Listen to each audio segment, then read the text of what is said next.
పల్నాడు జిల్లాలో సత్తెనపల్లిలో దారుణం జరిగింది. కుటుంబ కలహాలతో బావపై బావమరిది కత్తితో దాడి చేశాడు.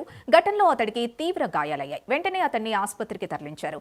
సత్తెనపల్లి చిత్రలహరి టీ స్టాల్ వద్ద ఘటన చోటు చేసుకుంది.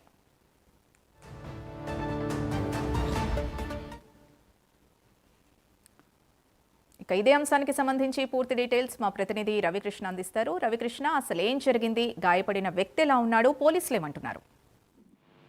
అంటే ఏదైతే సత్తెనపల్లిలో ఈ రోజు ఉదయం తెల్లవారుజామున బావకి జరిగినటువంటి ఘర్షణలో అయితే మాత్రం బావని కత్తితో అత్యంత దారుణంగా కూడా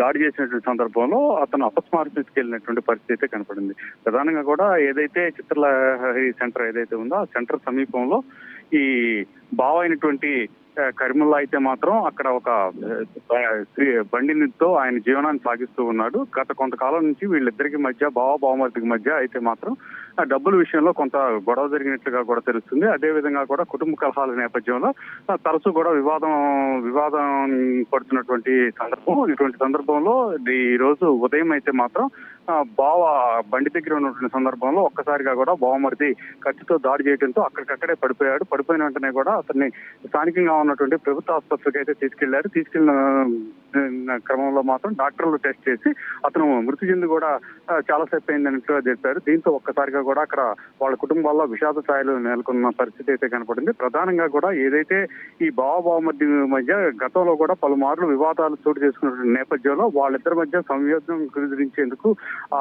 ఎవరైతే వాళ్ళ ఫ్యామిలీకి సంబంధించినటువంటి పెద్దలు అయితే ప్రయత్నించినప్పటికీ కూడా ఈ విధమైనటువంటి ఘాతుకం జరగడంతో ఒక్కసారిగా కూడా వాళ్ళు అయితే మాత్రం చాలా ఆవేదన వ్యక్తం చేస్తున్నటువంటి పరిస్థితి అయితే కనపడుతుంది. ప్రజెంట్ నిందితుడిని అయితే మాత్రం పోలీసులు ట్రేస్ చేసి పట్టుకునే పనులు అయితే ఉన్నారు. పరారైనట్లు కూడా తెలుస్తుంది.